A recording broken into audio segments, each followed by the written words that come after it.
Told y'all, we got the game on lock. Crank Lucas the rap deucer. Team Real Racing. Y'all already know we won. Off-road racing, quick as in the desert. To the finish line, passing through the checkers. It's Team Real, we just much better. When we on the track, we apply that pressure. People lined up screaming from the sideline. When they see the UT class fly by, or they see me in the truck doing drive-bys, in the Parker Dam or in the Baja. Every time you see me rolling through inside a buggy, and I'm counting up the money, cause I came to multiply it. Push a 1200 horsepower in the motor, you don't really wanna race me, I dare you to try it. Started up the engine, now my wheels on fire. Zooming through the track while I'm running up the rubber. Better get them slow waves out of my water. You don't wanna see the shark or there's a crusher. It's Team Real, y'all know what the biz. Crank Lucas and I'm spinning on the wheel. Doing 160 past you so fast when the wind hits your body, get the chills. Telling everybody they can eat my dust, but I guarantee you won't beat my best. Popping champagne when I'm at the finish line and I'm holding up the trophy and I beat my chest. What first place look like it's me? I don't do twos and I never met a three. People know the Team Real logo when I'm running through the desert and I'm running all through the streets. Never have to cap my race game tight. My vehicles can go all night. Foot up on the gas, I can never break right because I'm allergic to all the red lights. Team Real, Team Real. Everybody thinking that they faster till they got a race. Team Real, Team Real. All about the speed and you can see it all up in my face. Team Real, Team Real. Real scared money don't make no money. It's Team Real, Team Real. Hit the motor rumble and the tires burning from the rubber. Team Real, Team Real. Everybody thinking that they faster till they got a race. Team Real, Team Real. All about the speed and you can see it all up in my face. Team Real, Team Real. Real scared money don't make no money. It's Team Real, Team Real. Hit the motor rumble and the tires burning from the rubber.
You want to know what's going on in your dirt sports world?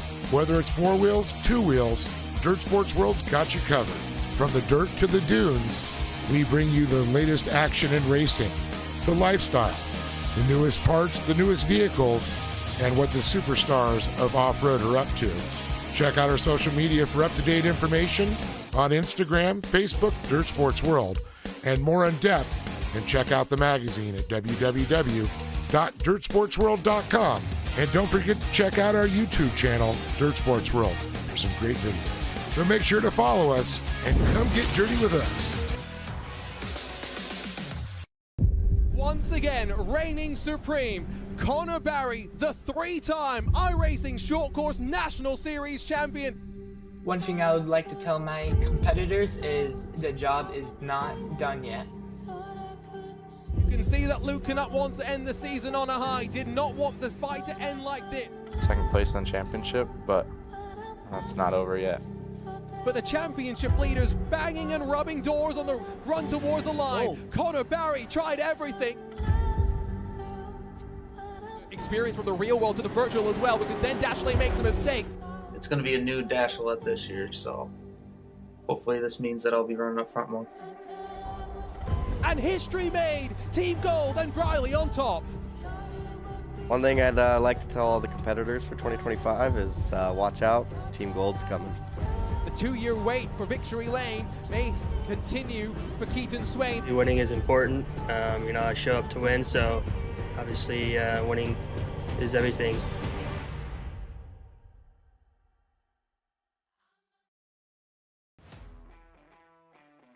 I'm really excited about Long Beach. I think it's going to be a great venue for the iRacing Short Course League. Being a sponsor for it as well is going to be really cool. I think it's going to be one for the books. I'm excited to see what happens, and I can't wait to show everybody what's coming for it. I am definitely excited for Long Beach. It's going to be a nice little switch up from the normal stuff we have on here since we only have 4 tracks. At first I thought the truck track combination was going to be rough, considering the type of turns at Long Beach and the Pro 4 kind of being more on the understeer. We'll see. I guess time will tell, but I'm interested to see how it's going to turn out. I am excited for Long Beach because I am the only one who's ever won there before, so I'm hoping to make it 2 for 2. It's going to throw a wrench in the situation for a lot of the teams out there, and having all these trucks on the same track in those tight corners it's going to be interesting. So excited to see how it plays out.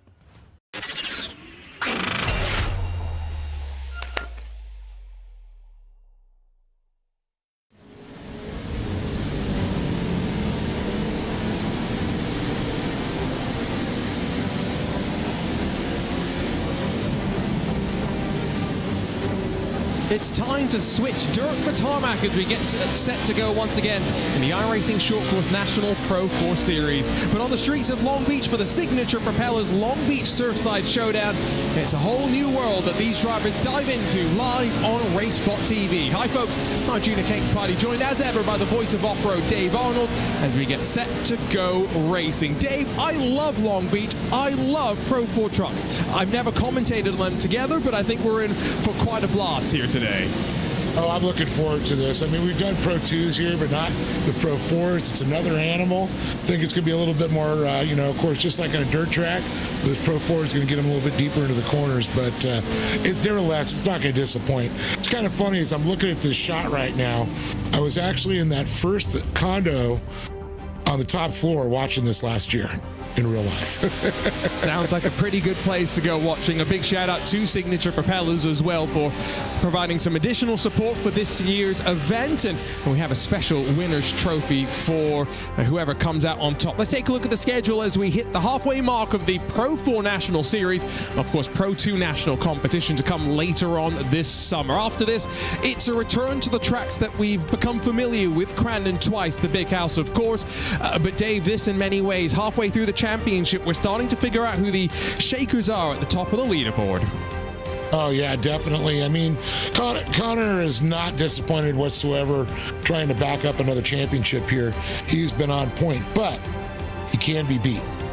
And I'm seeing some fast drivers right now. Keaton Swain, a little bit quicker than him, Matt Adams. So this is going to be real interesting.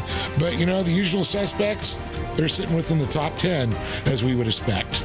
Drake Mittag won last time out, so Connor Barry 3 wins in a row to open up the season, but Drake Mittag still not even inside of the top 10. It's 11 points that split Barry from Swain, and then another further 18 points back to Luke Canup, and Nicholas Dashley, who's had a pretty good start to the season, sits fourth with Nicky through the top 5. Like you say, though, Barry could be caught, and this could be a pivotal run through the championship, because, Dave, I think ultimately, we always talk about chaos playing its part in short course racing, but today in particular, with the unknowns that we've got in front of us, I think the heat races, the LCQs, and the main event all going to be so unpredictable.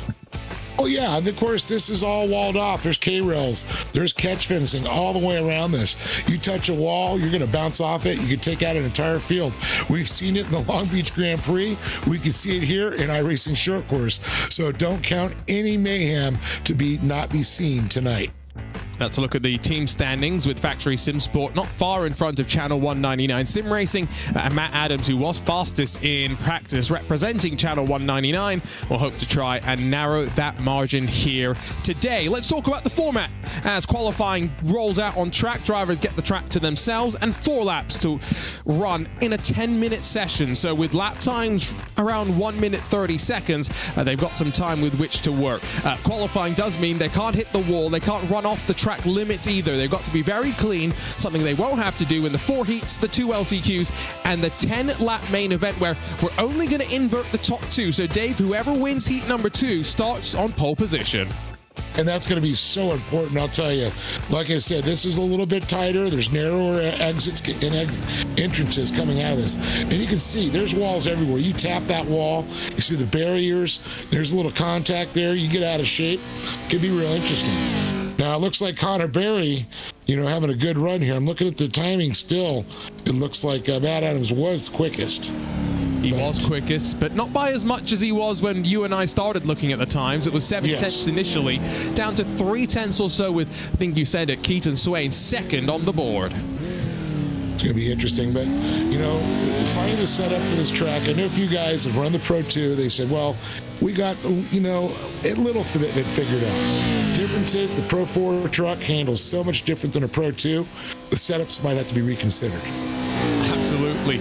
And that's something that I'm sure teams have had the ability of being able to work together more than those running by themselves. You can see the front end dive as onto the brakes hard through the opening left-hander, sweep out to the wall on the right-hand side to try and then straight line the entry into the fountain, where you can use a little bit more on the inside, but the drivers have been told in their driver's briefing to stay on the curb as their limits. See, this is where you'll also see some drivers cut inside of that curb when the racing's underway. Can't do that in qualifying as you head onto the roller coaster halfway through the lap. Yeah, you got to be a little bit tighter. And of course, the fountain is a no-run zone, whether it's in qualifying or during the race. So a lot of drivers are going to take that into consideration. But, you're going to be able to change the lines up, like you said. Coming out of qualifying, you might have a whole other set of lines that you kind of think about. You might, some guys have probably tested them out and already know before, you don't have to go rent Long Beach. They got it all the time here for you on iRacing. Big factor. Big factor in the world of sim racing. An IndyCar, by the way, does roughly around 175 miles an hour into turn number 1. I'm curious what these drivers are carrying. We'll see maybe as Mikkelsen exits out of the final corner. It's a relatively decent run to the line, so keep an eye for that if we have fights towards the ends of any of our respective races coming up. There's the timing beam, and it is Matt Adams provisionally fastest with a 1:27.216. It's 3 tenths quicker than Connor Barry, who in turn is 3 tenths quicker than Cody Winnicki, but only 7 times so far on the board. And already I'm seeing 3 drivers, Dave, who failed to set a lap time on their first lap, likely for pushing the track limits that bit too far.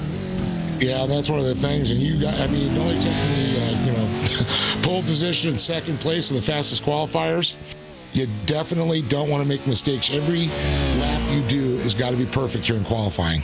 And even brushing the wall in qualifying will make your lap not count. So that's why you see for Trenton Bradley crosses the line to start his second time attempt, but not on the board after the first trip around Long Beach. Front end dips once more as he works the wheel to the left. Mason Prater to 12th, 2.5 seconds the margin. This is going to be the largest gap in qualifying we have this season. Last week, wasn't it a couple of tenths through the entire field? Yeah, that was the incredible thing, how close they all were. Well, look at back to 6th place. It's almost a second and a half. Even Tyson Miller's a little bit off, and he's one of our faster drivers. This is different, that's to say the least. Unofficially, we have been here before with the Pro 2s, Luke Knupp on top, but this is the first official competition as Trenton Briley bails from that lap. He's going to reset and maybe take a fresh set of tires. Luke Knupp, I think, is getting ready to start a timed attempt as he swings out wide. That's going to give you a couple of miles an hour down at the end of turn number 1, or in the braking zone, I should say, of turn 1, which is somewhat important here in qualifying. Yeah, I'm kind of curious to see what kind of speeds he's going to be hitting there. We'll be able to take a look at it hopefully here soon. Get just a curiosity to see, like you mentioned, the 175 mark in IndyCar. Well, I don't think the Pro 4 is going to be quite there, but they're going to be over, I think, the 3 digits, that's for sure. 128 was what I had for Luke Knupp there. So not that slow. I mean, that's still pretty scary in a truck with limited braking potential. Wes Graham's up to 5th. He's 1.1 seconds off pole. Matt Adams is on to what is his 3rd timed attempt, as is Barry and Winicki. So I think a couple of those drivers have come down to pit lane, Dave, and grabbed a fresh set of tires, which is important because in iRacing, the more you heat up the tires, the slower they tend to get. Well, and that's a big factor here in the dirt. You're not going to heat up tires like you are on the asphalt. I'm sure they've taken that into effect no matter what kind of vehicle you're going to run here. So I can, figure that could be a little bit more damaging to your times. Even with the relatively cool conditions, it's 19 degrees Celsius out there on track right now, which is pretty cool for a Long Beach morning. How cool would you expect it to be, Dave, if we're racing next week, which they're, of course, getting ready to do out there in the real world? Yeah, in a couple weeks they'll be out there for sure. And I'll tell you, well, it's overcast this week. We're, they're talking a little bit of rain next week in Long Beach. You never know, but I'll tell you, we've been blessed for so many years. The sun seems to come out and shine on the Long Beach Grand Prix, for sure. And a very cool thing is Roger Penske, who owns IndyCar now, has now recently purchased and are the new owners of the Long Beach Grand Prix.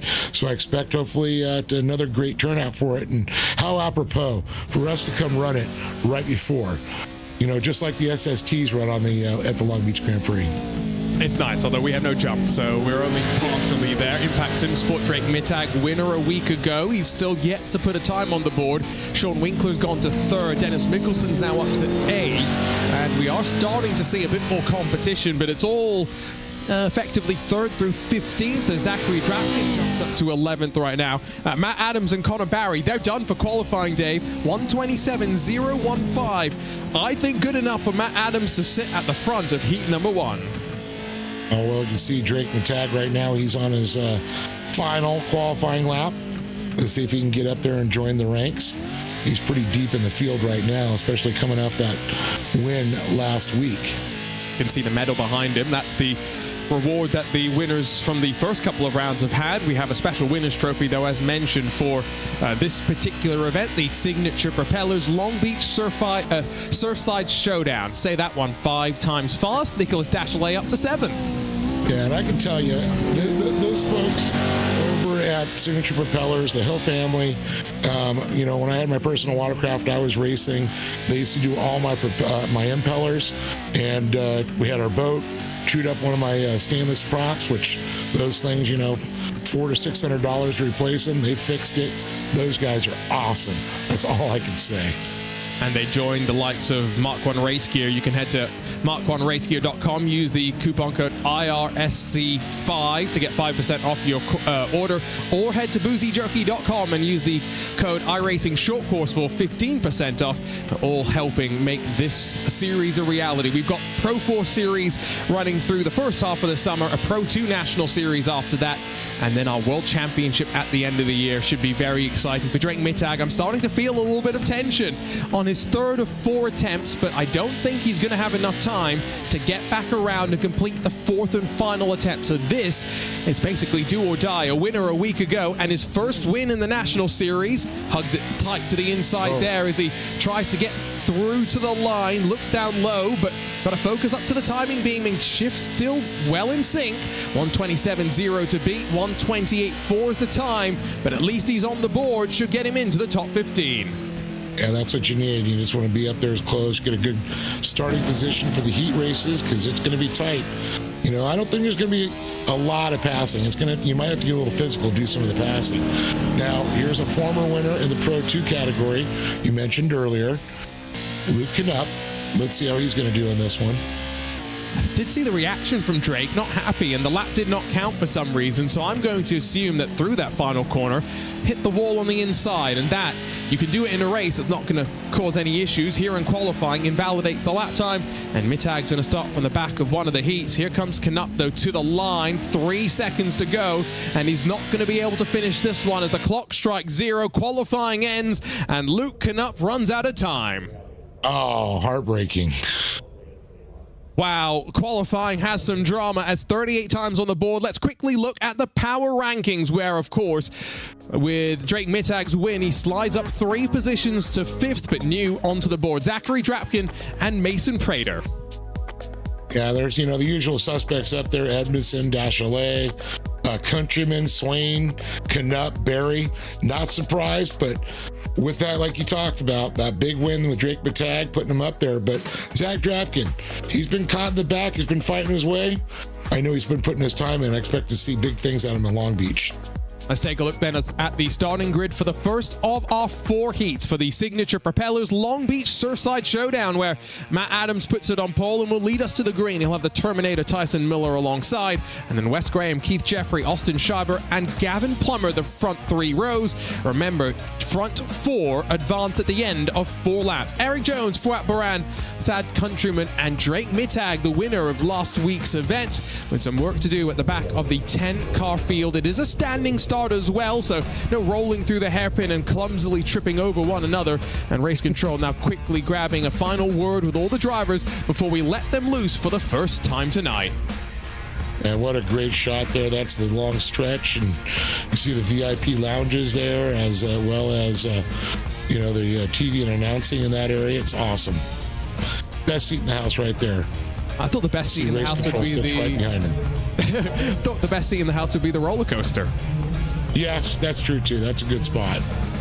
See, now Daytona's got the Ferris wheel, Long Beach has the roller coaster. There's a great look at the truck. It is early in the morning, so you have to wonder if there might be some visibility issues for the drivers in virtual reality with some glare coming between some of these buildings. One thing that iRacing replicates quite well down Pine Avenue is a bunch of restaurants. It always makes me hungry when I drive down there. And they all are great restaurants for sure. It's usually our ritual before we go. We go to our buddy Eamon's place, then we head down to get a little bit of chicken and waffles at Roscoe's. Got to do that in Long Beach before the race.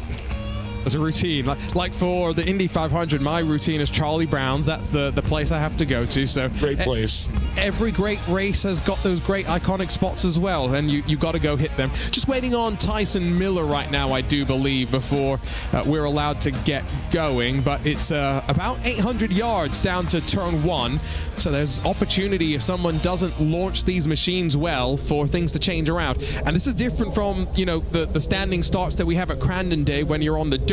I'm sure launching these machines off the asphalt's going to be very, very different. Oh yeah, they're going to have pure traction going for sure. That's for sure. 4 wheels are going to be biting that asphalt and concrete. Now that's the one thing about Long Beach. It's not all asphalt. There's a lot of concrete there too. It's another animal when you hit that concrete. That's a good point. I've been using that term somewhat interchangeably just because for these machines it's very, very different from the dirt that they traditionally go racing on. 4 laps does mean roughly, with lap times around 1 minute and 30 seconds, 6 minutes per heat, so expect these heats to fly past relatively quickly, and then what is going to be a 10-lap main event where we'll have a competition caution at the end of lap number 4. We'll stop and get 1 lap back for any cars that have gone laps down. This is a long hold for Tyson Miller. The Terminator's gone missing.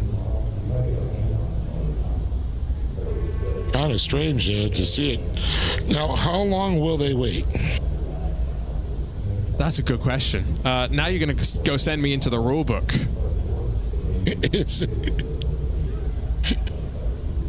See if we can get an update from race control. I've just shot them over a message, but I do see everyone else lined up and ready to go. That's another great look at the... It is sunrise, technically, isn't it, here? Because it's just touched 8:30 a.m. in the virtual iRacing, as there comes the Terminator, so we're not far away from getting going.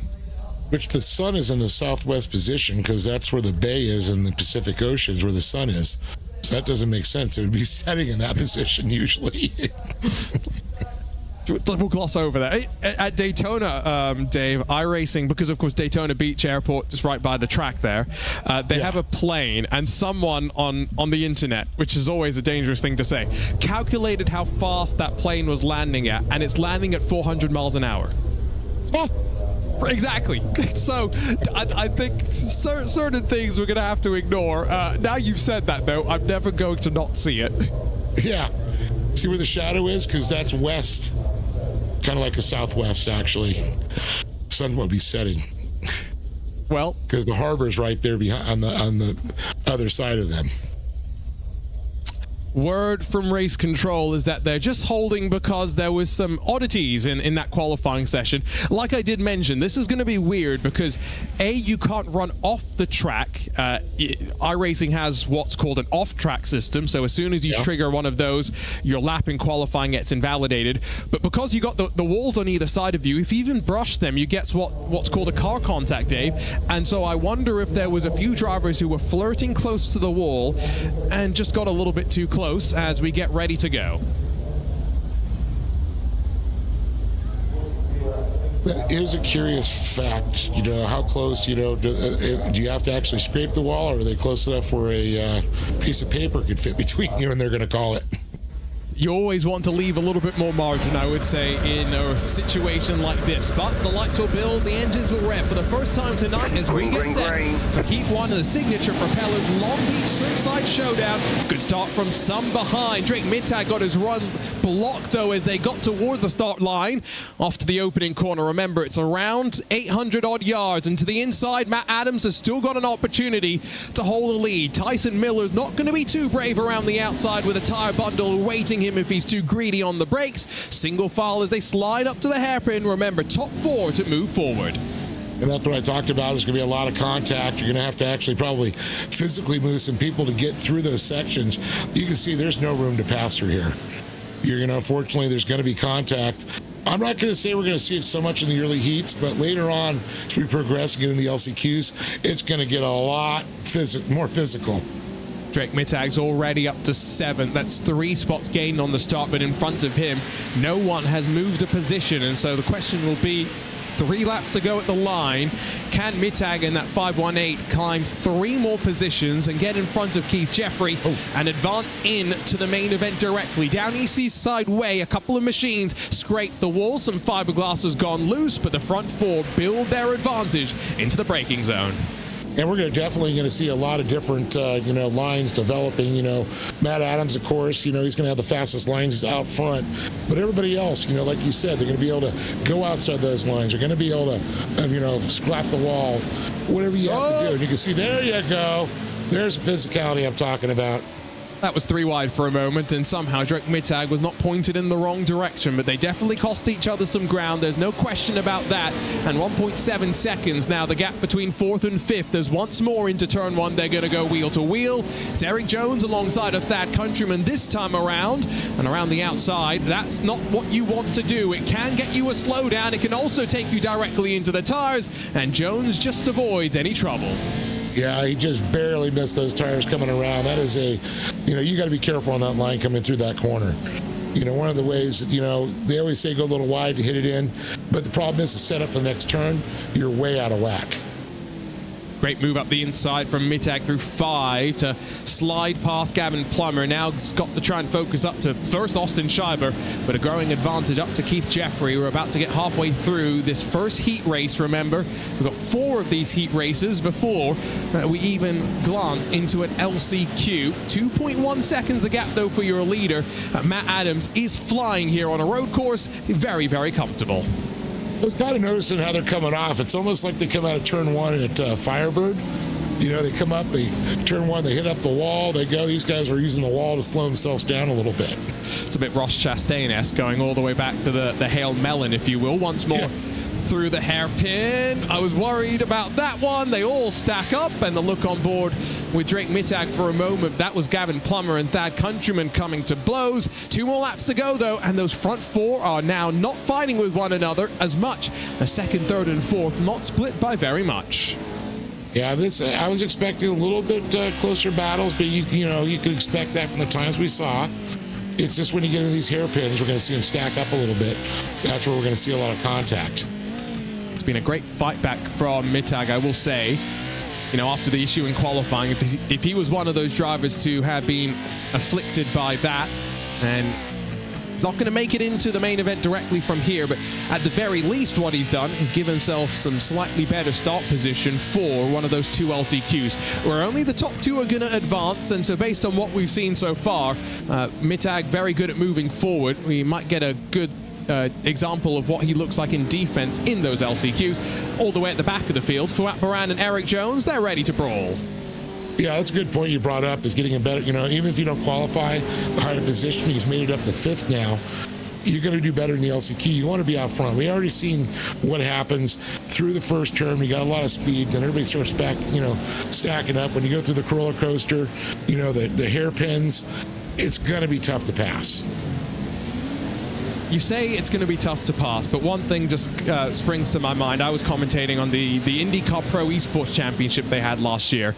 Max Verstappen, his esports team was racing, Dave, and they had an incident at the end of EC Sideway, at the end of the back straightaway, where one of his teammates ran into the back of someone else, and effectively, I can't use the exact language because I'll get kicked off the air, but the emphasis was, in an IndyCar, you can do the bump and run. So if any of these drivers watch that, the message from Max Verstappen, get physical here at Long Beach. And I've actually raced karts here as a kid, and that's what we did. We got very physical. I raced the sprints and also the enduro karts here, and boy, I'll tell you, they work great scooping through the corners. You just kind of lift the rear end of the car, and that's what I saw already through that 90 degree. When they're getting on the they're getting on the brakes, the binders, the rear ends lift a little bit. The nose drops. You got somebody coming behind you when that happens, it's like a scoop. It's going to take you out of shape. I love just the nuance of car dynamics watching on iRacing. It's something they do really, really well, as much as we also love seeing the bodywork going flying as well. Fouad Baran, that's Eric Jones giving them a shove as they exit out of 8 for the final time. That's at the very tail end of the field. Meanwhile, at the front of the field, out of the hairpin, Matt Adams, 4 seconds clear after 4 laps. He's comfortable on the streets of Long Beach, and he wins in Heat 1 of the signature Propellers Long Beach Surfside Showdown. Tyson Miller, Wes Graham, and Keith Jeffrey move forward, but give a shout out to Drake Mittag, 5 positions gained, just shy of a transfer spot. Yeah, very, very impressive for that young man the way he drove. But it's going to be, difficult coming on LCQ. Could he repeat the win again? I don't know. It's going to be tough, especially with Matt Adams, and Connor Berry with those times, Luke Knupp. We didn't see what Luke Knupp can get, but after 4 laps, man, Matt Adams, congratulations to him, Tyson Miller, Wes Graham, and Keith Jeffrey are going to the dance. Well, and for Channel 199 Sim Racing Team Championship in play, keep that in mind. So, front 4 have it now relatively comfortable to watch from the sidelines. Everyone else going to be trying to watch for who to keep an eye for. Connor Barry and Luke Knupp. That's a front row in heat number 2 as we get ready to rumble. Dennis Mickelson, Matthew Lindy inside the cut line as it stands at the start. Tom Grady and Christopher Plumley share road 3, and while 10 machines are lined up, Cross Kirchmeier, Joey Herbie, Keaton Swain will get underway. Aidan Irvine, as ever, in race control, keeping all the action flowing. Keaton Swain's got some work to do from the back of this field, Dave. Yeah, I'll tell you, this is a stacked field of talent right now in this heat race. And, not a place we're used to seeing Keaton Swain, not qualifying great, being in the back of the pack, having to fight his way up. It's going to be up to Luke Knupp and Connor Berry. They're going to go into, defensive mode. Those two will be battling with themselves, which could give some drivers some, a little bit of chance. These two drive smart, and they know they're in a qualifying position. We'll see how they play it out. Remember, there are a couple of points up for grabs in the heat races as well. So for Barry, Knupp, and Swain, 3 of the championship protagonists, if you will, they're all going to be thinking a little bit about that. Just final words from race control, but I've just seen the word has gone out.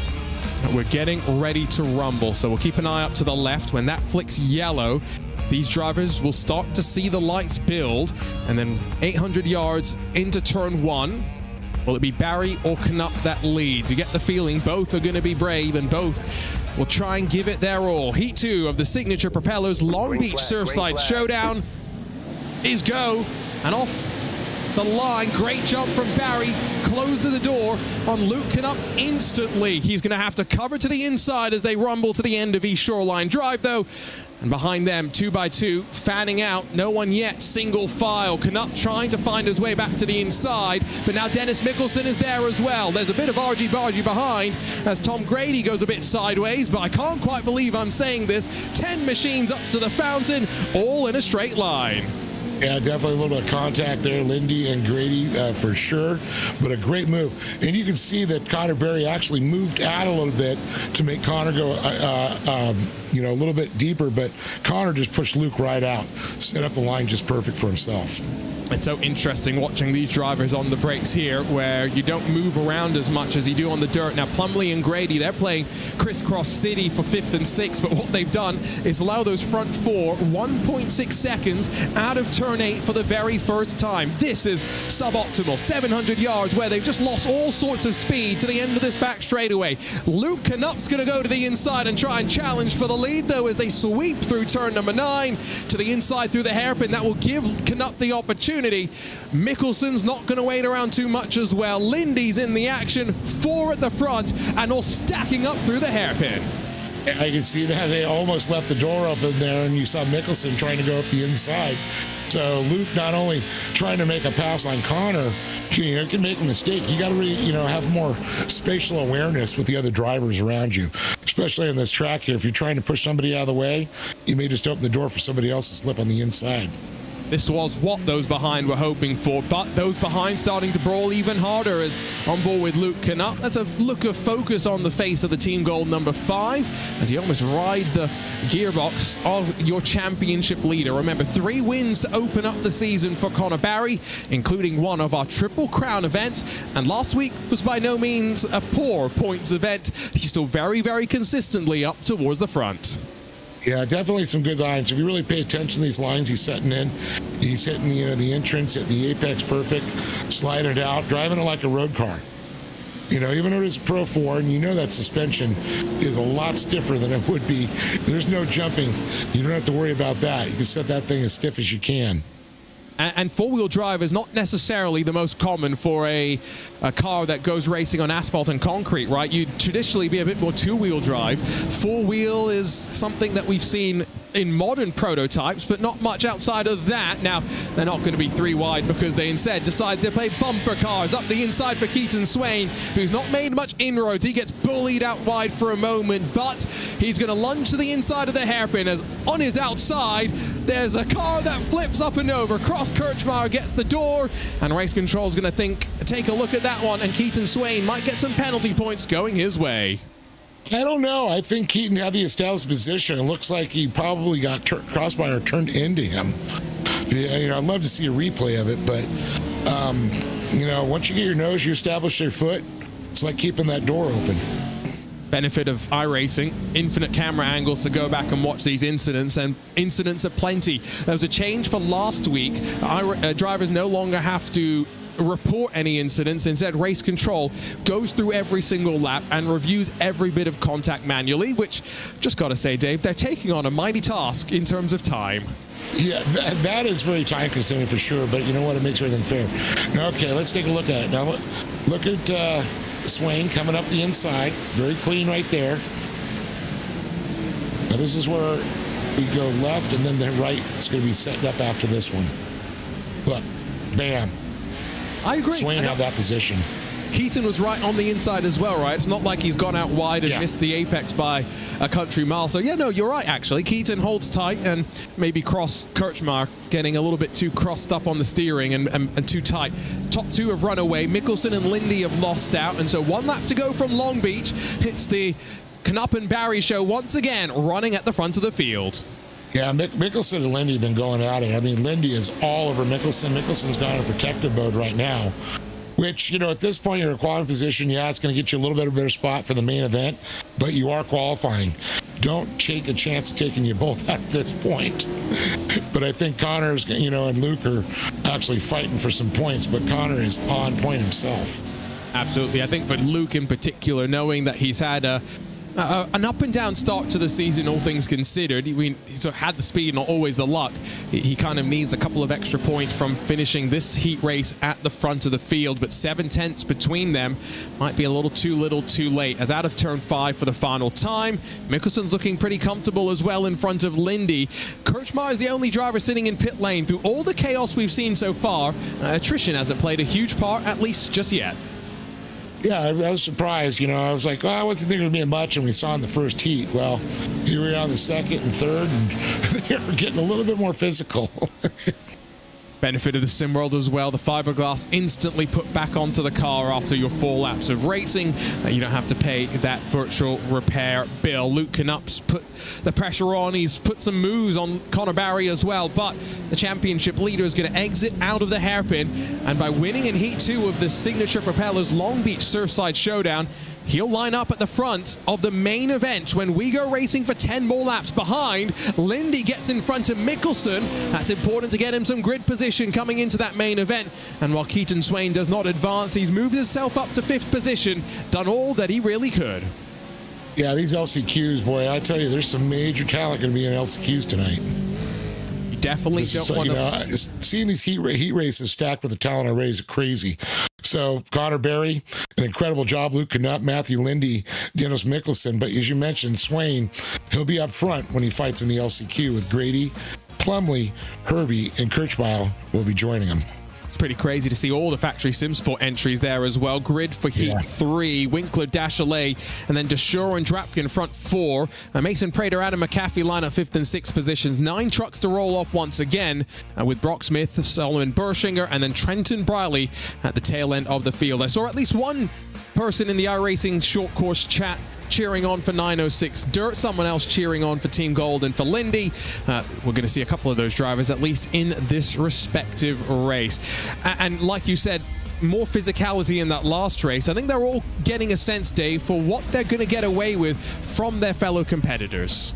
Yeah, and I think that's right. I mean, these guys have been watching the other 2 heat races, looking where they're going, looking where people are getting stacked up. And for example, I would have paid attention with Keaton Swain. If you're getting tight back there, what Keaton Swain went real wide that one turn to set him up through those next 3 ones to get that pass that he did on Kirchmeyer. That was a nice move. It was a beautifully set up move. And once we looked at the replay, you could see that Kirchmeyer maybe just didn't expect Keaton to stick it that well on the brakes. These cars slowing them down, it's not the easiest things by any means, and we're not reaching 170 miles an hour like an Indy car, but 130 is not slow into turn 1. Just waiting for one final driver, by the way, Brock Smith, before we get this race underway. Now, I should have asked this question before. Do they take brake fade into account? No, unfortunately, iRacing does not do brake fade. That would make That's one thing in Long Beach with these high speeds, and you're getting on the binders so much, those brakes would heat up and become a little mushy. It feels like you're stepping on a sponge. Well, that's the new trend in sim racing, actually. We've seen everyone with their force feedback in the years past, now with virtual reality. Yep. Now they have force feedback brakes and throttles, Dave. So I'm sure there's someone that makes a brake that can replicate what a mushy brake pedal feels like under heat load. Yeah, it's crazy. It's like, why aren't I stopping? And the harder you push, the softer it gets. See, it's always interesting talking to drivers who go from the sim to real. I was talking to a driver who's a bit tall. He's 6'2" or so and fit just about into the cockpit of a car where his left foot was riding the clutch and he was blowing his gearbox and no one knew about it. Things you don't think about in the sim racing world as we get ready to go for Heat 3 in the signature Propellers Long Beach Surfside Showdown. Great start from the pole as Winkler's going to command this gallop down into the opening braking zone. Dashalet, Deshore, and Drapkin trying to potentially single file it out amongst the 4 of them, but keep an eye out for Mason Prater, Adam McAfee behind. No Brock Smith on this start, so only 8 trucks as we dive through the opening corner, and around the outside, a bold move from Nicholas Dashalet to the lead of the race. Yeah, you can see he was trying to move him over there, coming off that first turn there, and he was trying to get through the center. Very smart setup. Trying to move into your line, and that's what he took control right away that way. Winkler settled in. Dusher and looks like Drapkin are in qualifying positions, but Mason Prater, Trenton Briley, you got some heat behind you, boys. I think, and again, Trenton Briley, one of those drivers caught out in qualifying. Dashalet's lost a bit of time. He's now dropped back behind the 720 and has to watch Deshore as they make a bit of contact off the corner, running down East Seaside Way for the first time. That looked like Deshore running into the wall a little bit by himself as the track gently brings itself back towards the right into the braking zone at turn 9. A single file between the front 4 as they qualified. at the end of the opening lap. Let's see if Sean Winkler can open up his advantage a bit wide through that hairpin and gets a bit more contact as they stack up behind. And Briley just forced his way by Prater, literally opened up that can of tuna going through that corner. Man, ripped it open. We were saying you can be aggressive. That's exactly what Trenton Briley decided. He's only now a second behind Drapkin. So does Prater want to work with Briley? He's looking to the inside, so answer seemingly no, but might be a bold send under the brakes from there. Definitely committed.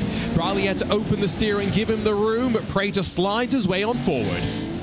And a nice move back there by Prater as he sits up around the fountain they go. Good they stay out of the flowers. I'm glad that's a no zone. Batman's looking on, by the way. We should be careful what we say. He might come after us. Yeah. I'm Batman. And like we were saying, virtual reality for some of these drivers in this particular race, I think that will be very, very helpful. Just trying to judge how close you are to these walls. And that's a good point. You could actually, you can literally look through your side. Oh, big push there. Through turn 8, Deshore is slammed into the tires, but I think in these trucks you'll get away with it. Drapkin's going to bump the back of Nicholas Dachelet to the inside of turn 9, and the move's made up in the fight for second. I'm not met whether he just missed a shift there or whatever. Drapkin was accelerating, kind of dropped back for a second as he make that move now into third. Deshore also now going to turn it up there.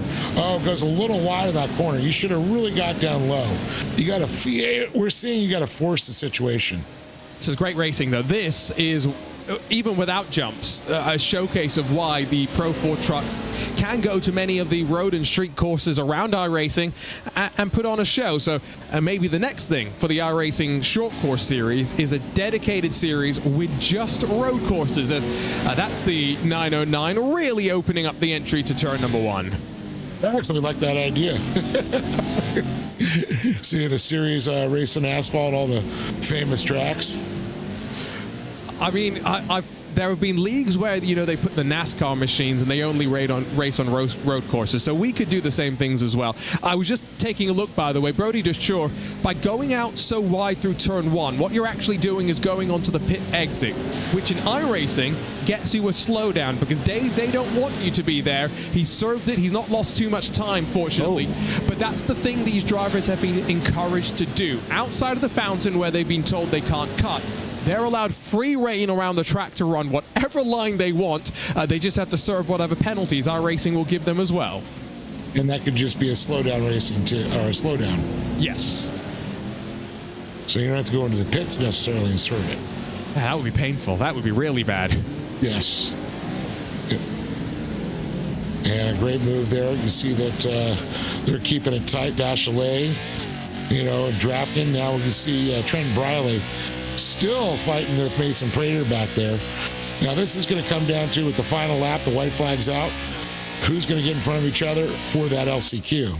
Yeah, they've cost each other too much time in this fight, and that's the constant story that we've kind of seen as Brock Smith has just jumped into pit lane. So I'm hoping that means he will get out there for an LCQ, and there might have just been a slight issue that stopped him from rolling out for this third of the 4 heats. So still one more 4-lap dash for us to get to. The driver that wins this race is going to line up third in the main event, which will be 10 laps long, and that's Sean Winkler right now, who's 3 seconds in front of Nicholas Dachelet. And Winkler with a great run here for sure. I mean, the times are looking pretty good for Dachelet. Not far off of the qualifying times we're seeing.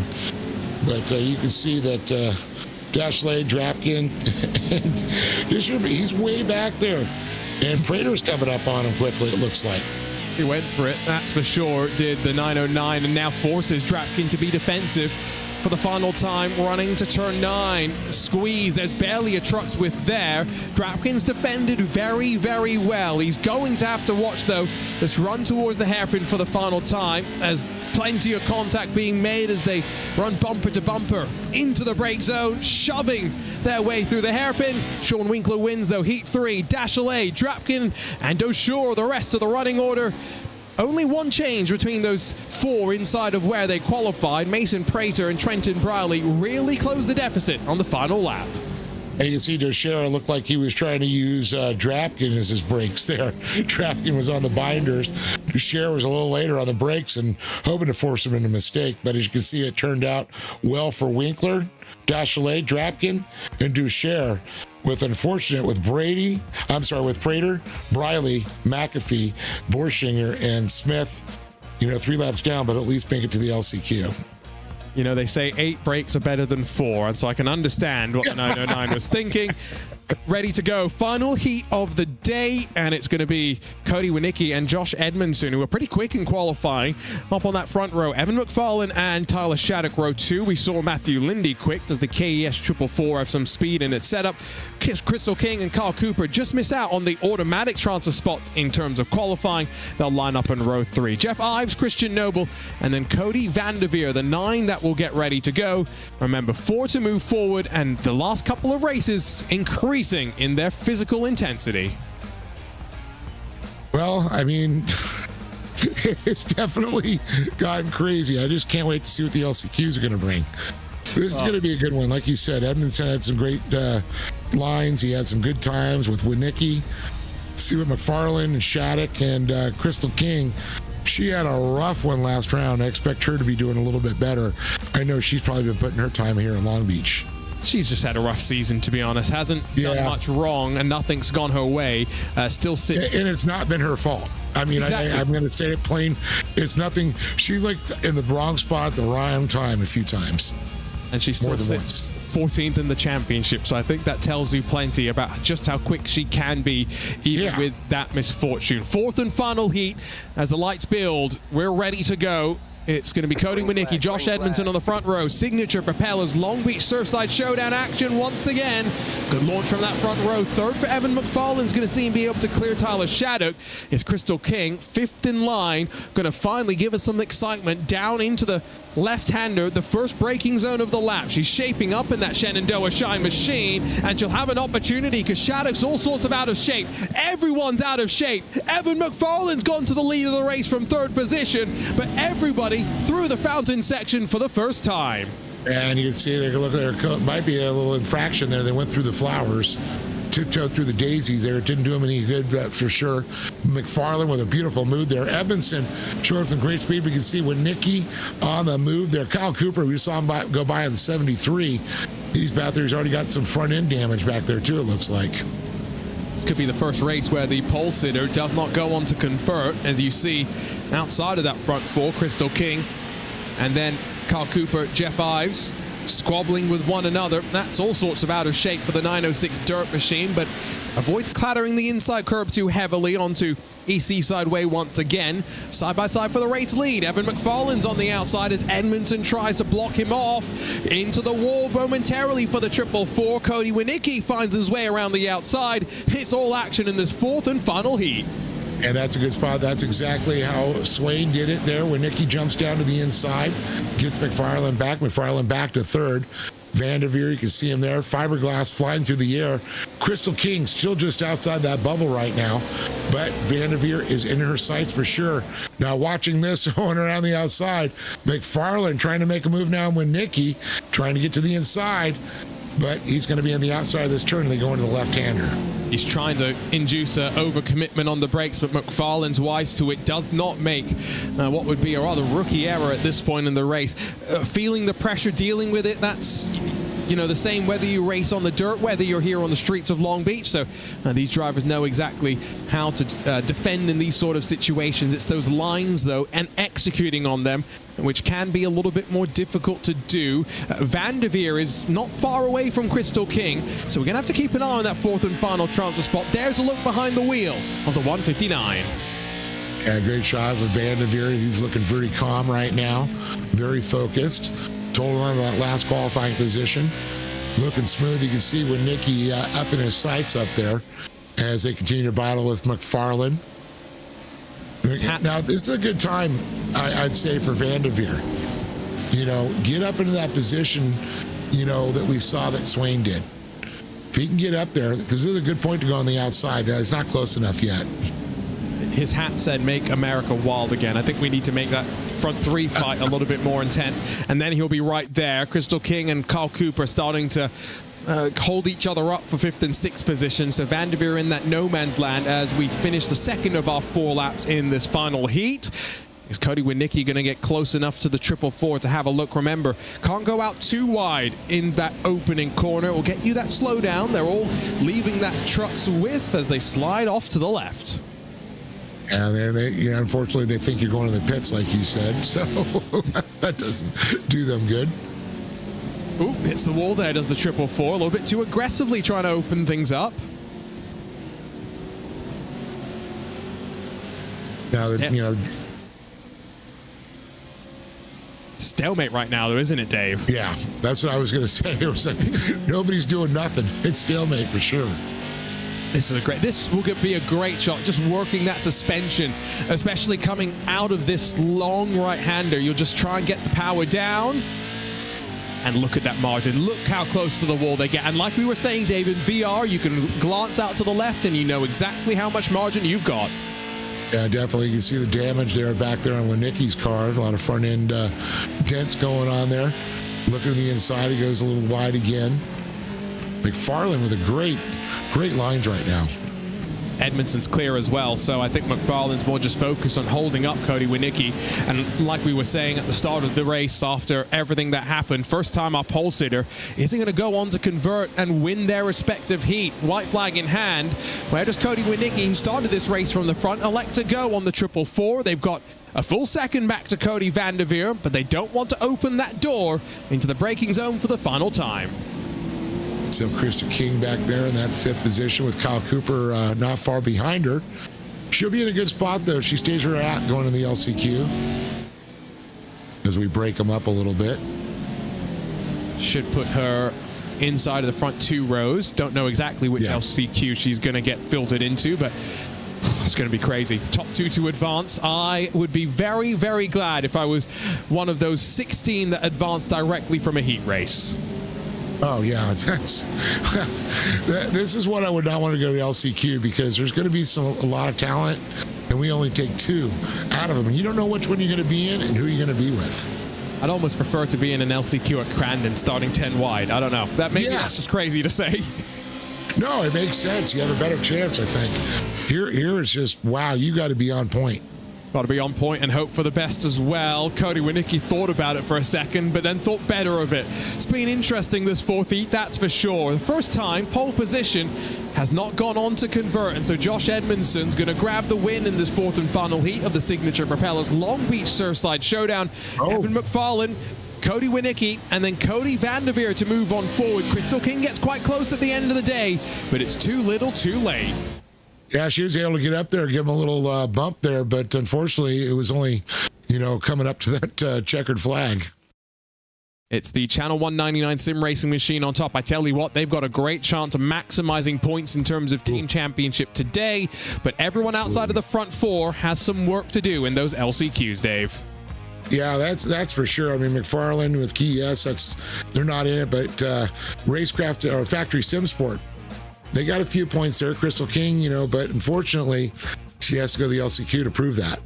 And we had one of our heat races where 3 factory machines missed out as well. So regardless of the situation, it would be quite remarkable to see at least 4 of the factory machines advance. Ready to go, though, with our LCQs. It's going to be 10 to enter, 2 to advance. And last week's winner, Drake Mittag, alongside of his teammate Mason Prater, can they control the tempo at the front? Austin Schreiber, Trenton Briley will line up behind them with that countryman, Adam McAfee, 5th and 6th position. 7th goes the way of Gavin Plummer. 8th for Solomon Borschinger, with Eric Jones and Brock Smith at the back of the 10-truck field. Again, 4 laps on the board. Only change from the LCQ, Dave. It's 2 to move forward rather than 4. I'm trying to figure out, that picture did not look like Mason Prater. I don't know who that was.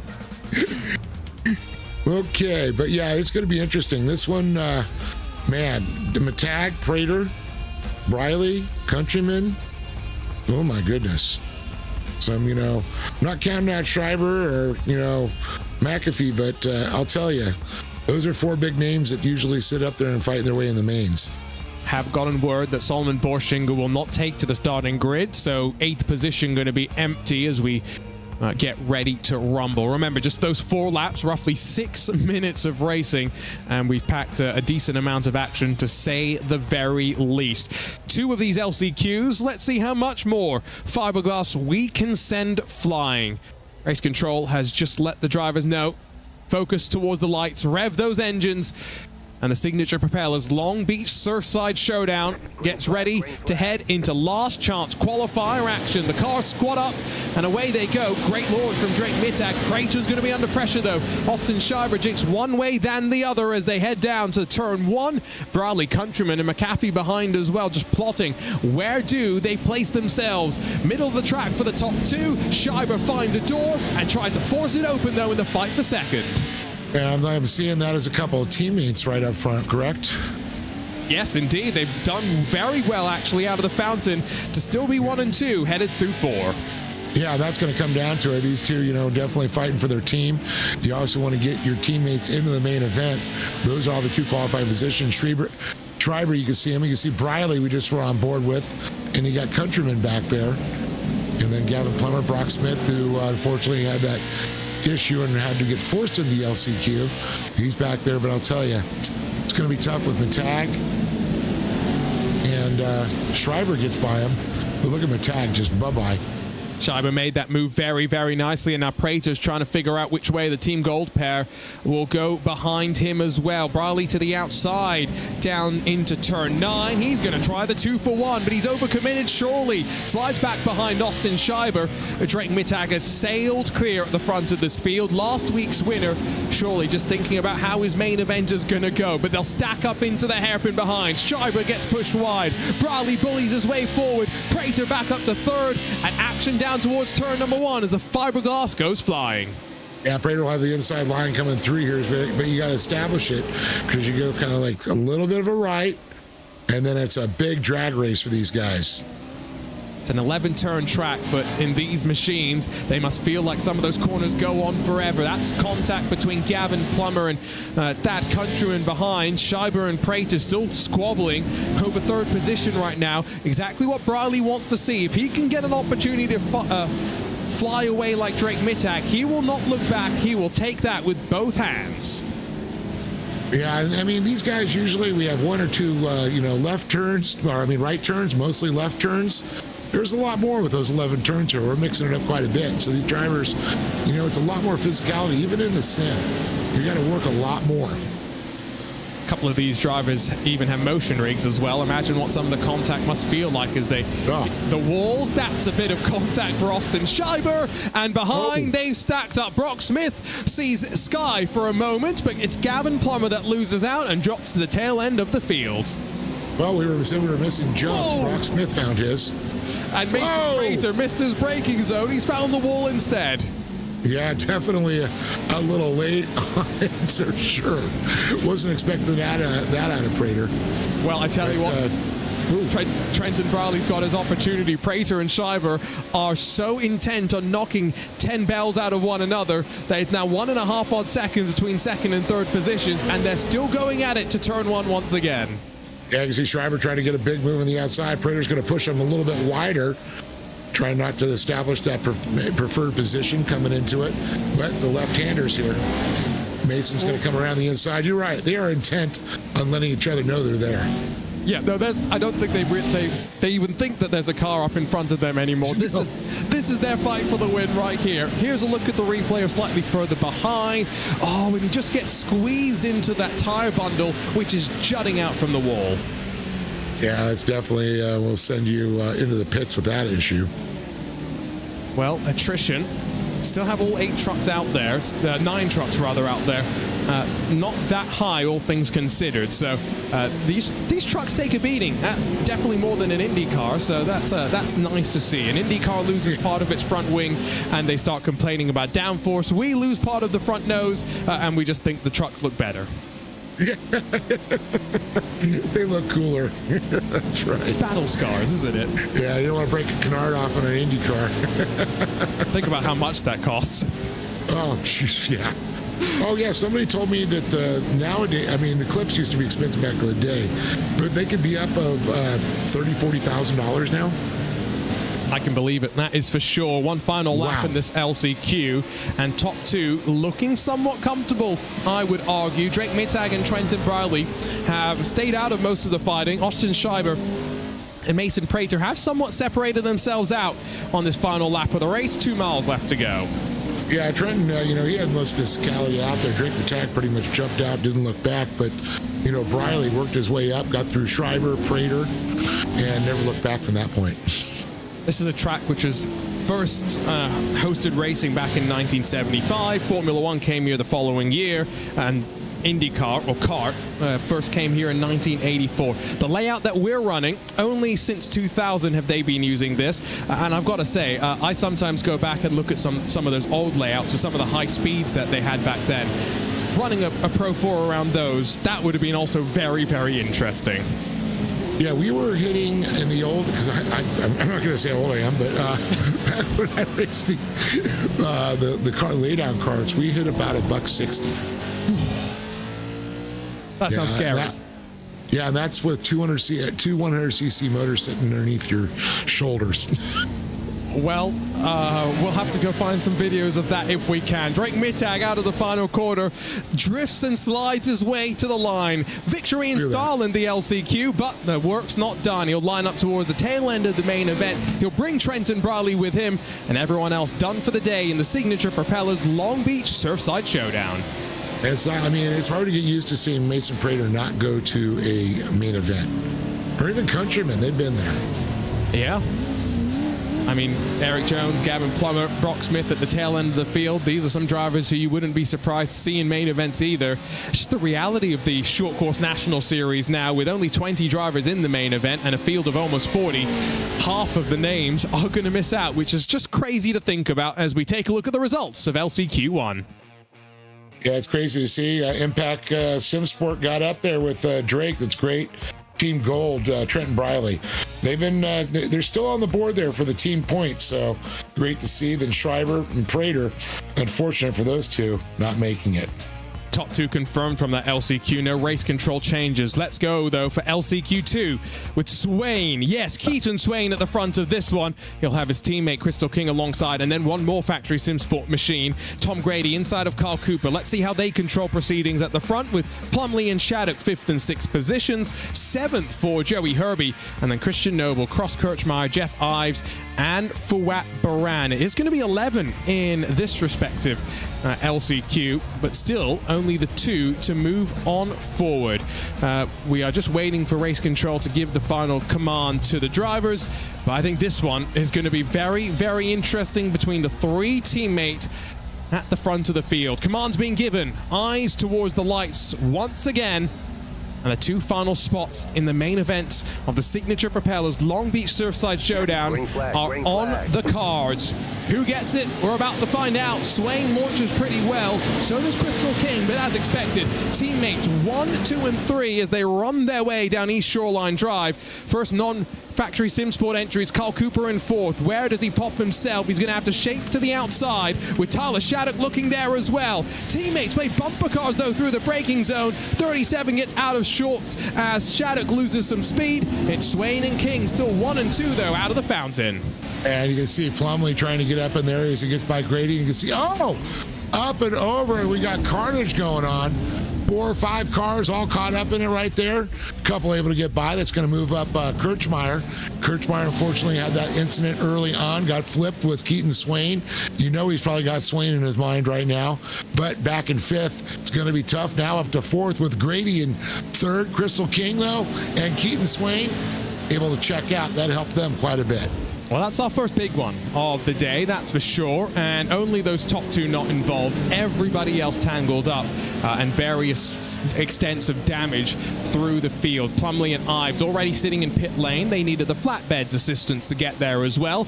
Not expecting them to roll back out onto track. Meanwhile, Joey Herbie and Cross Kirchmeier around the outside. Herbie's going to hold on to that position. Realistically here, they're just fighting for bragging rights. There's no points on the line for any of these drivers, only those 2 spots in the main event, and Swain and King looking pretty comfortable right now, so 3 laps just to settle it between the 2 of them. Yeah, quite a lot of damage back there, and you can see Ives still in the pit. I guess his is the Ives of March on that one for sure. We almost need some Benny Hill music and just to play that sequence from after the fountain. I'm sure we can place a camera by turn 4 and there would be some entertainment. Oh. The fiberglass going flying, I was waiting for that to happen. iRacing simulated that quite well. Yes, that's realistic, I'll tell you. Love the overhead shot as we watch this unfold. You can just see the carnage. The 37 of Shattuck gets all the way side, and Cooper, Borland, and then everybody else follows. And that's how Kirchmeier and them got up into it. Cooper. Oof. Maybe one more look at it from above, but I almost wonder if Tom Grady, he's on the inside 3 wide, so he's got limited options, but he's the one that hits the wall.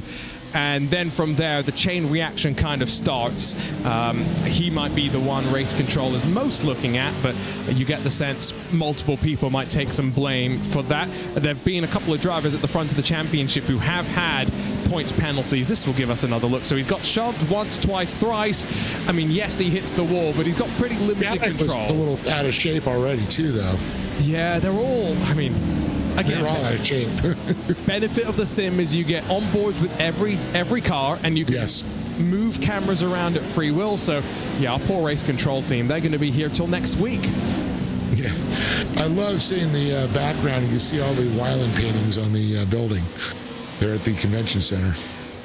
iRacing have done a great job, I think. Yeah. For years, this track used to live in what they called point cloud format. So it wasn't finished. You didn't have all the buildings around, and you just had these fake, like almost, it was like from a movie kind of things, like kind of the Matrix kind of vibe.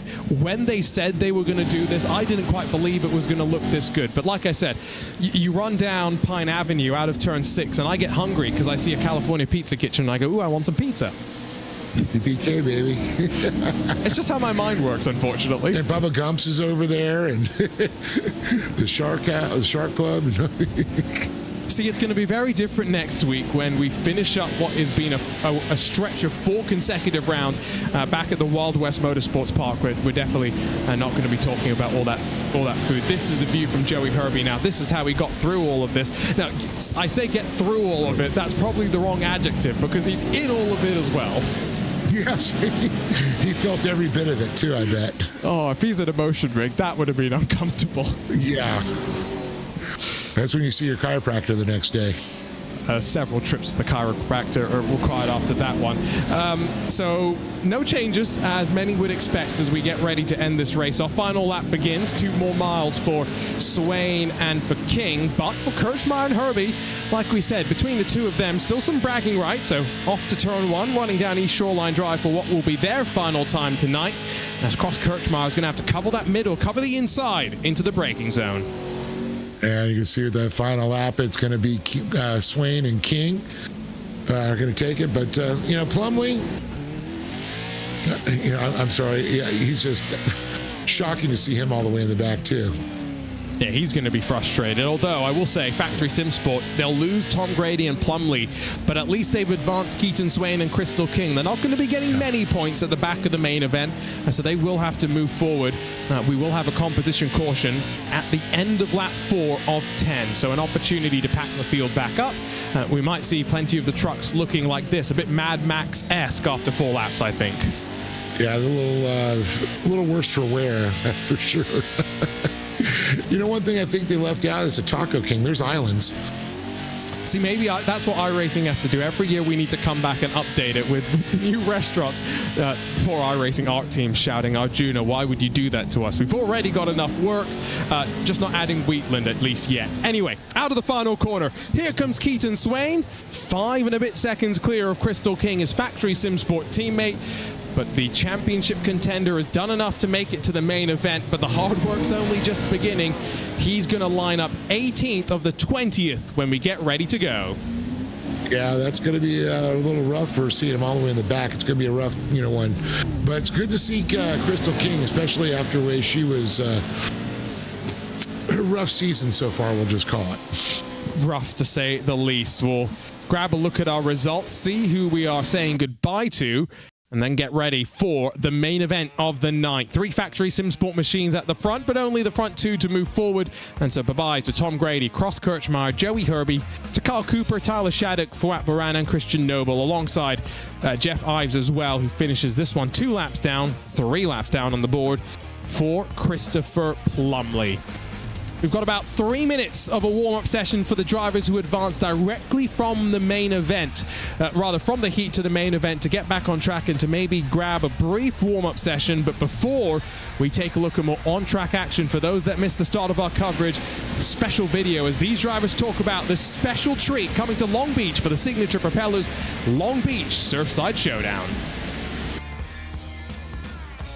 I'm really excited about Long Beach. I think it's going to be a great venue for the iRacing Short Course League. Being a sponsor for it as well is going to be really cool. I think it's going to be one for the books. I'm excited to see what happens, and I can't wait to show everybody what's coming for it. I am definitely excited for Long Beach. It's going to be a nice little switch up from the normal stuff we have on here, since we only have 4 tracks. At first I thought the truck track combination was going to be rough, considering the type of turns at Long Beach and the Pro 4 kind of being more on the understeer. We'll see. I guess time will tell, but I'm interested to see how it's going to turn out. I am excited for Long Beach because I am the only one who's ever won there before, so I'm hoping to make it 2 for 2. It's going to throw a wrench in the situation for a lot of the teams out there, and having all these trucks on the same track in those tight corners it's going to be interesting. So excited to see how it plays out.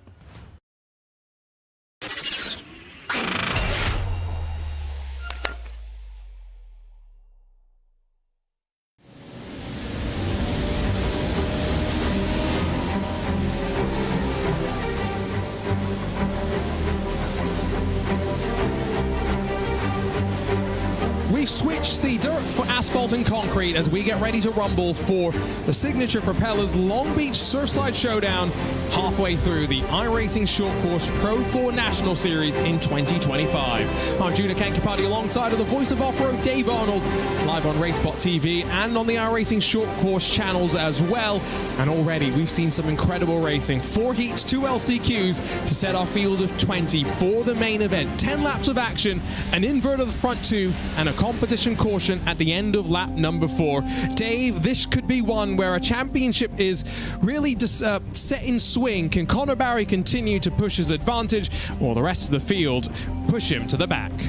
Yeah, that's going to be the question right there. You know, he already got one down. Can he come back and rally? It's going to be the question. He's going to be up front. It's going to be curious, but can Keaton Swain find his way up? There's going to be a question there. Still elusive win for Keaton Swain. I'm not going to bring up how many days it is. You brought that up first today, just for the record. You can see the warm-up just finishing up as the drivers practicing. Knupp and Barry, we saw them in their heat together, so we've already seen a bit of the action. Red number boards on the side of Connor Barry, by the way, if you want to try and keep an eye on our championship leader, who, remember, 3 wins to open up the season. It was Drake Mittag a week ago who put himself into victory lane. How will they rumble though for 10 laps here? Here's how they'll line up. It's Connor Barry after winning heat 2 that grabs the invert to be on pole position. Matt Adams has been flying through the event so far. Keep an eye out for him in that Channel 199 sim racing machine to try and break away. Winkler and Edmondson line up on row 2 with Tyson Miller, the Terminator, alongside of Luke Knupp. Some work for him from the outside of row 3. 7th for Nicholas Dashley, 8th for Evan McFarlane, and 9th for Wes Graham alongside of Matthew Lindy to complete the top 10. Drapkin and Winicki share row 6, 13th and hopefully not unlucky 13th for Keith Jeffrey. Dennis Mickelson got physical in this heat and he's back in 14th in that Boozy Racing number 41. Brody DeSure 15th. Cody Vanderveers alongside with Drake Mittag, Keaton Swain. First drivers to advance from the LCQs alongside of Trenton Briley and Crystal King. That competition caution, Dave, at the end of lap 4, we know it's going to bunch the field up. I think it means lap 1's going to be crazy. Oh, yeah. I have a feeling this is going to be a physical main event. More physical than we've seen all season. Just from what these drivers have experienced so far, they know where they got to push those, corners. They got to get in there. They got to push those cars out of the way. See Connor Barry chatting a little bit and probably trying to figure out maybe with his spotter what's going to be going on. And maybe Matt Adams' teammate not going to be too aggressive through the opening corner with Connor Barry. That might be the help that he needs. Drivers have been given the instruction, eyes towards the lights, and it's 10 laps of racing in the main event of the signature Propellers Long Beach Surfside Showdown. It's Barry and Adams on the front row as the green drops from the streets of Long Beach. Paul Sitter gets a great launch as well, and Matt Adams is already there. He's going to cross alongside and pop to the outside on the championship leader. How aggressive does Barry go under the brakes? Front ends dive down onto the brakes. The field of 20 goes, and Adams sweeps that speed around the outside and carries himself to the race lead into the fountain section. Winkler bumps up behind Barry as they all make contact behind, but can they avoid concertinaing up through the fountain? Just about. Much cleaner than our LCQs. Yeah, there's a lot more trucks going through this, that's for sure. A lot more footsteps behind these other drivers, and I can say it's going to be tight here. We're going to see the physicality start to come into play as we get into the next couple laps. They may lay off. I think probably it's going to get more aggressive after the comp caution. On that restart, I expect a lot of carnage. Should be single file on that comp caution restart as well. Restart zone's rather late down that main straight, so there won't be much speed into turn 1, I think, but have to see what time will show us out. Off turn 8 onto EC sideway once again. Front 10 or so, not really forcing the issue on one another. It's behind, where there is a little bit more chopping and changing and some movement. Zach Drapkin, though, trying to prove me wrong from 10th, shuffles to the inside of Evan McFarlane. Yeah, you can see some of the drivers were getting hard on the binders going through there, trying to set up for their position. Here, I don't think the inside line is always your best friend. We already seen a couple times you go a little bit wide there, and it sets you up for this turn, that hairpin to get your nose in there. You got to get in tight. You could force the guy on the outside up into the wall. So we're going to be seeing a lot of drivers going for that move. We saw Swain with that move. I bet you we're going to see it from again. And I guarantee you back there, Briley, the same. He saw that move. He's used it also. Pretty sure Drake Mittag threw it up the inside at the hairpin, and he's moved himself to 14th, but it's really cost some of those behind. Out wide for Mittag now. That's not ideal. He's going to get a slowdown, and he makes that contact with Van der Veer as well, so it's almost a double penalty as he now gets checked up behind those in front of him. All sorts going on there. Hand in the air for Van der Veer. I think that car is done as he pulls to the side of the track. Yeah, a lot of contact there as we saw that. He got on the binders, but unfortunately got on the back of the other drivers, and issues ensued from that. And you can see they are now starting to just stack up pretty much single file at this point. That's why I think when we get to that comp caution, or Juno, it's going to get crazy.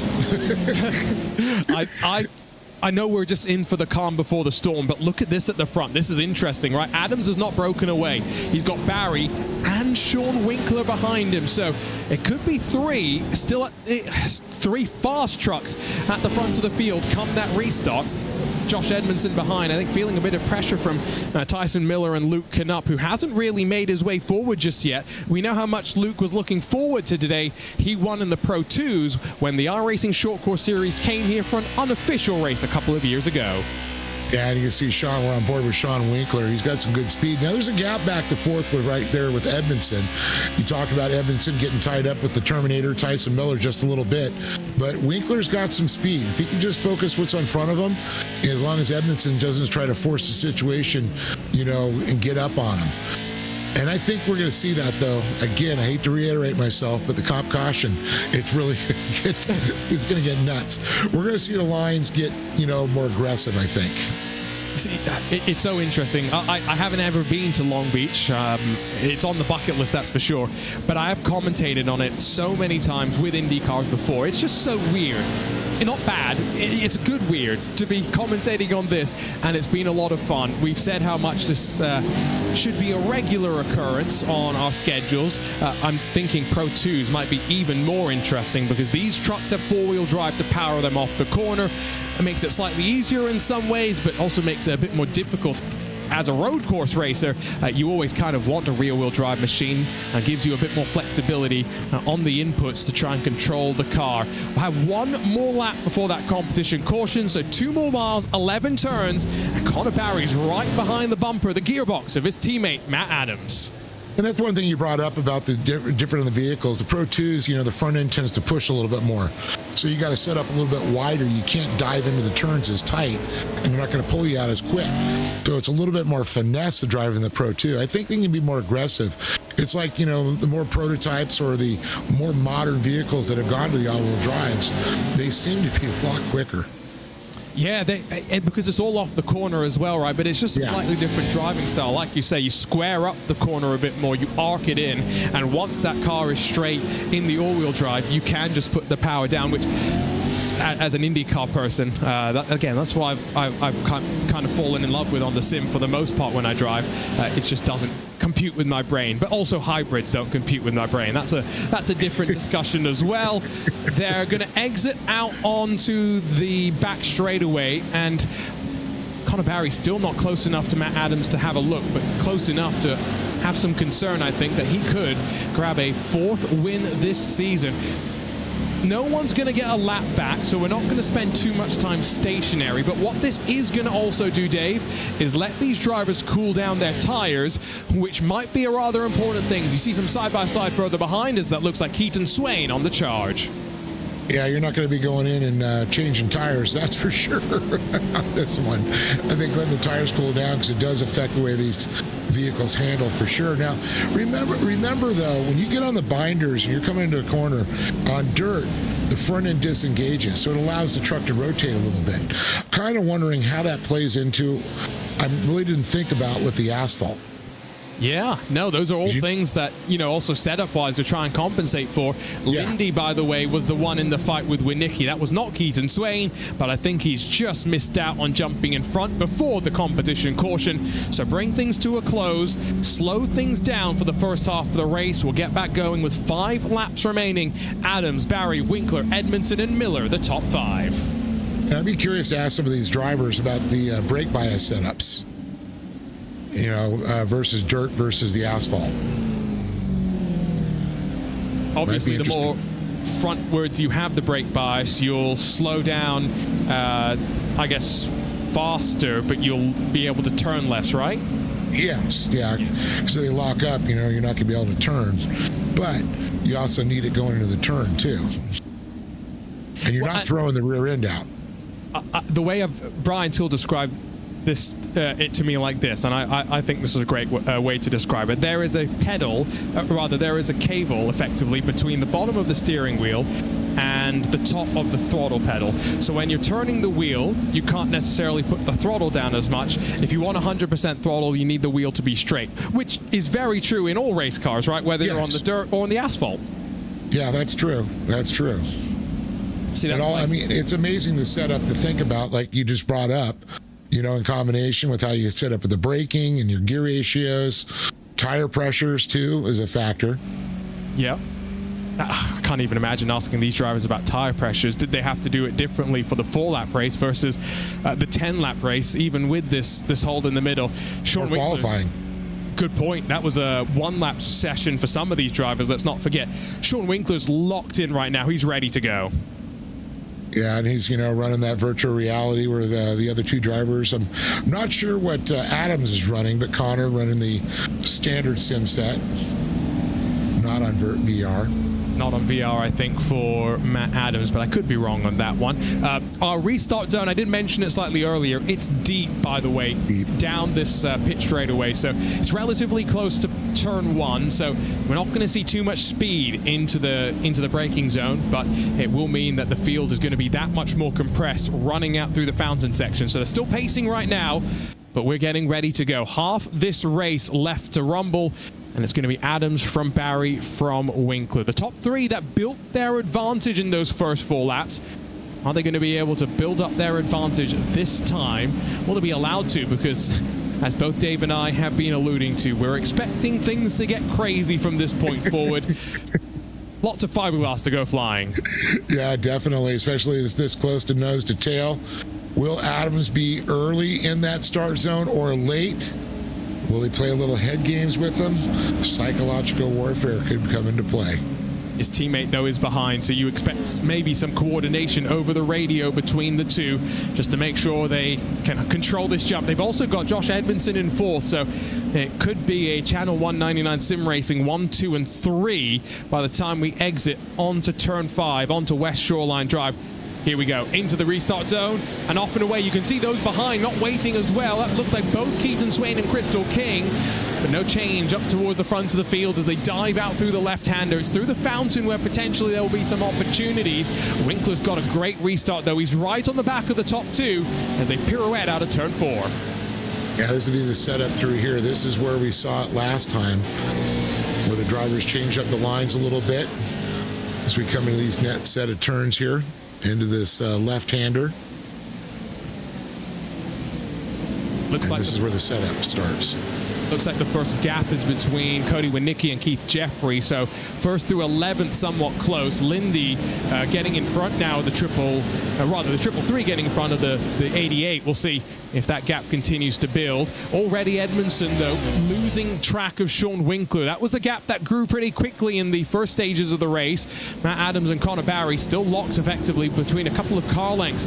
As we'll finish this first lap. 4 to go at the line, and you wonder if Matt Adams is going to be able to hold on. He's been so quick over the course of the event so far.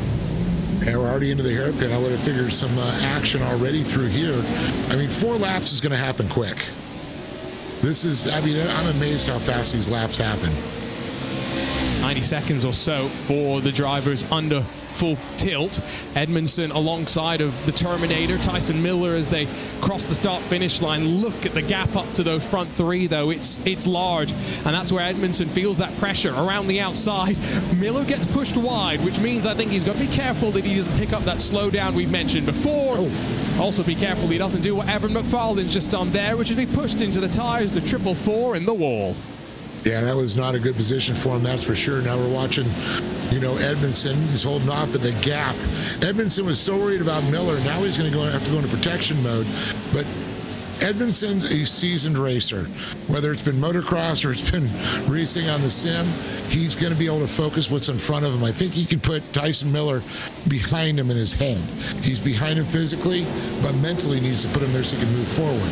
There are no comp cautions. Take a look again here at what happened, and you can see the 444s. Didn't really get shoved there, kind of, I think, carried too much speed. A little late on the binders.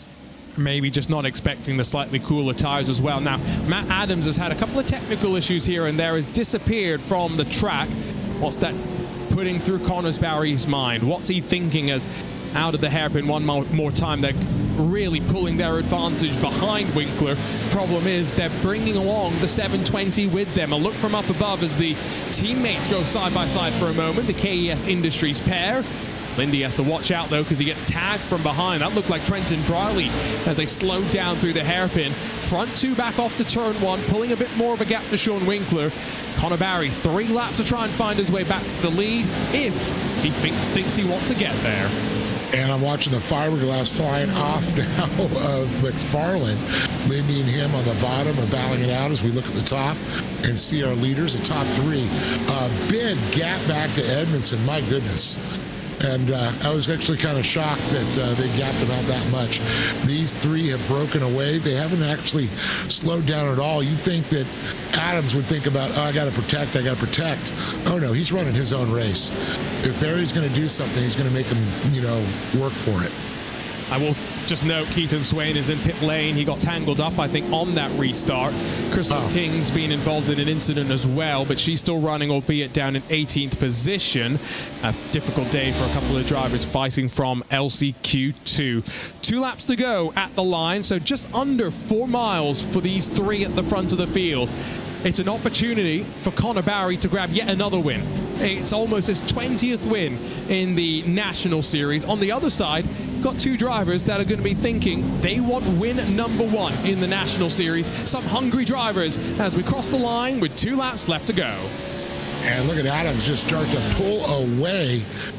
Didn't expect them to have that much more power than Connor Barry pulling out there. You see battles back there are just, I mean, it's amazing the gap out there that we're watching.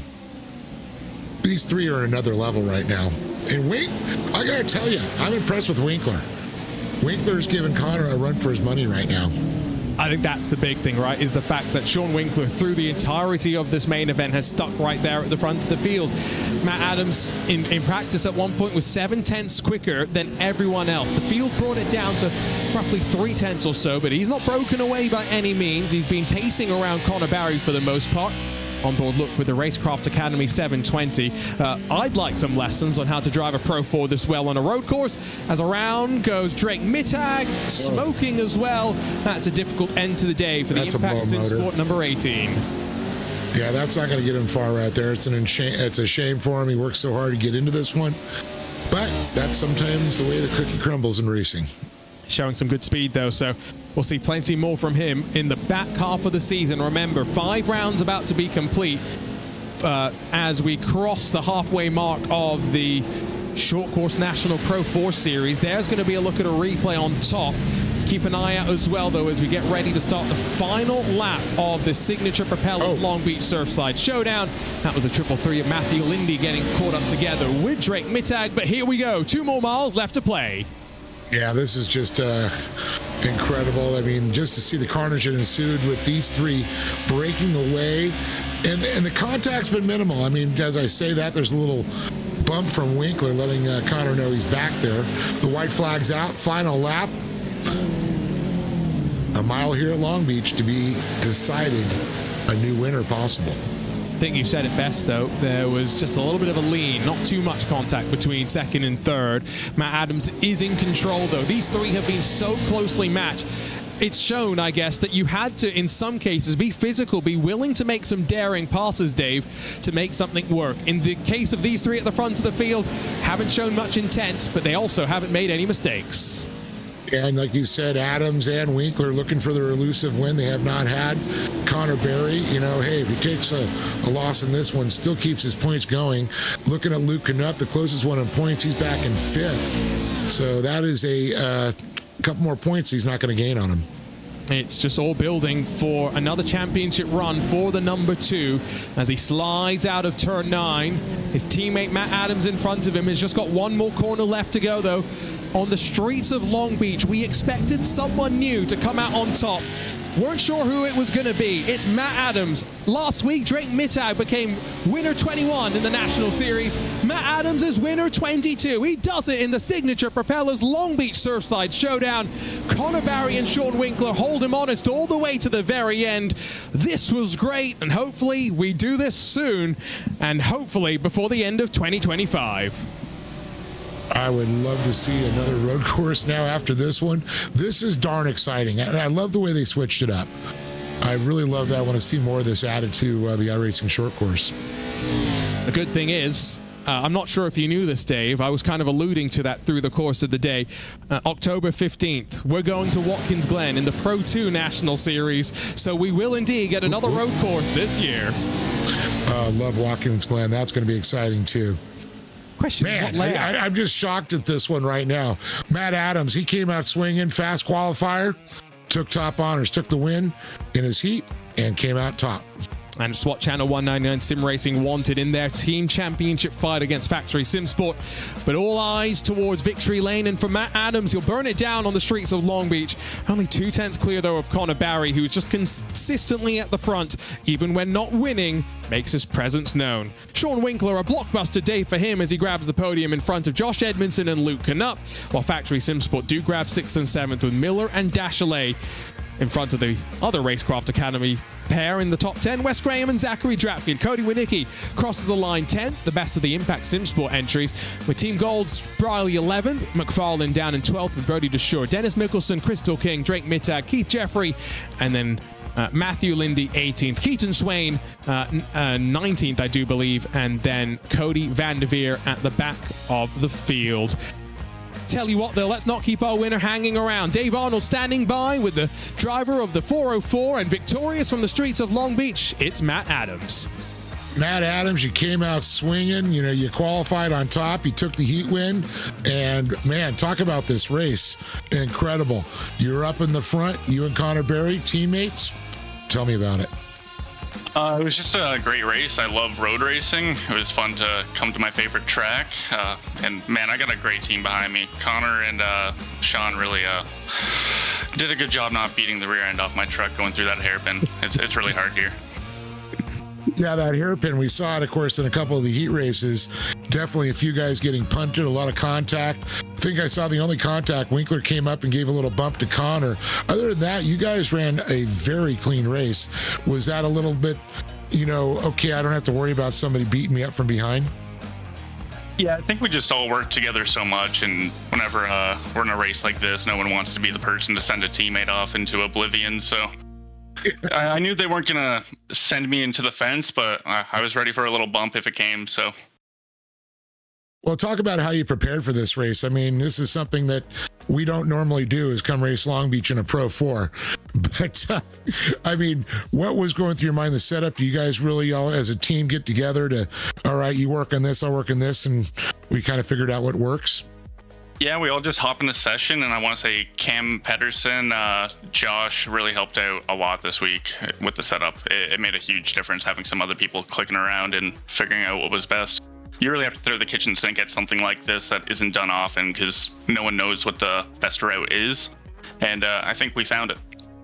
I think you did too. It actually showed. You had the quickest times up there. And one of the things that you did is you're now only the third winner so far this season now to take it and take Connor Berry down.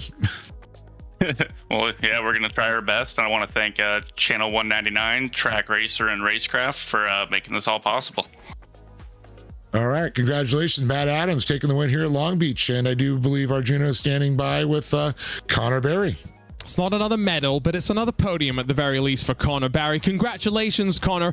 Talk to us. How do you feel after that 10 laps of action, just stuck behind your teammate for the majority of the race? Yeah, it definitely was fun. It definitely was tough out there. And honestly, I did not think I was going to be that good. I'm usually am not that good at this stuff, but I put in a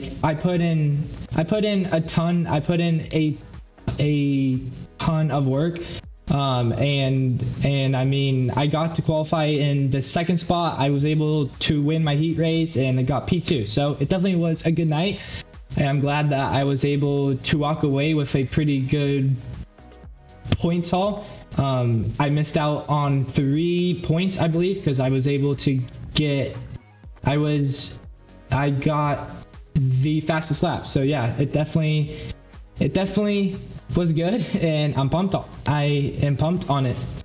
Talk to us about the differences about being here on the road courses. Dave and I, we talked a lot about the lines that some of you were running. It was interesting watching defense and offense, how that changed. But, there is another road course race in the Pro 2 National Series at Watkins Glen later this year. So, doing the sort of racing on the asphalt, on the concrete, it's something that, you're going to have the skills for in this National Series across the diversity of tracks that we're going to start to include. Oh yeah, it's definitely a different type.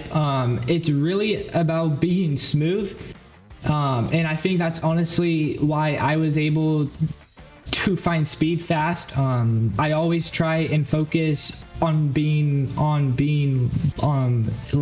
smooth, and I think that is something that I was able to get on fast, and it's all about being smart too.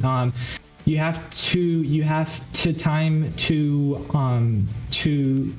time those drafts as well, and yeah, it definitely is fun, and I can't wait to go back in the Pro 2, and it's going to be at the Glen, and hopefully I'm in.